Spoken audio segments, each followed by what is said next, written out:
તમારા સાનિધ્યમાં આવીને અને કુળદેવીની ભક્તિ કરીને જીવન આખું બદલાઈ ગયું છે માં.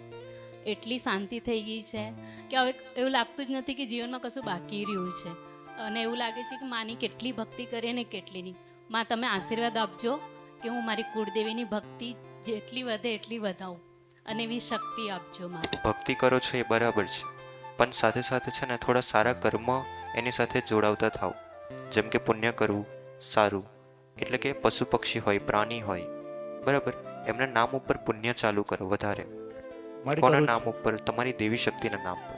તમે મને અમારી પેઢીમાં સતીમાં વિશે જાણકારી આપી હતી અને 2 અગરબત્તી ચાલુ કરાવી હતી અને એવું કીધું હતું કે તને જો ઝાંઝરીનો અવાજ આવે તો મને મળવા આવજે એમ કરીને. તો જે દિવસે હું સતીમાની અગરબત્તી ચાલુ કરીને તે દિવસે મને જાણે શરીરમાં કંઈક ચડતું હોય ને એવો અનુભવ થયો.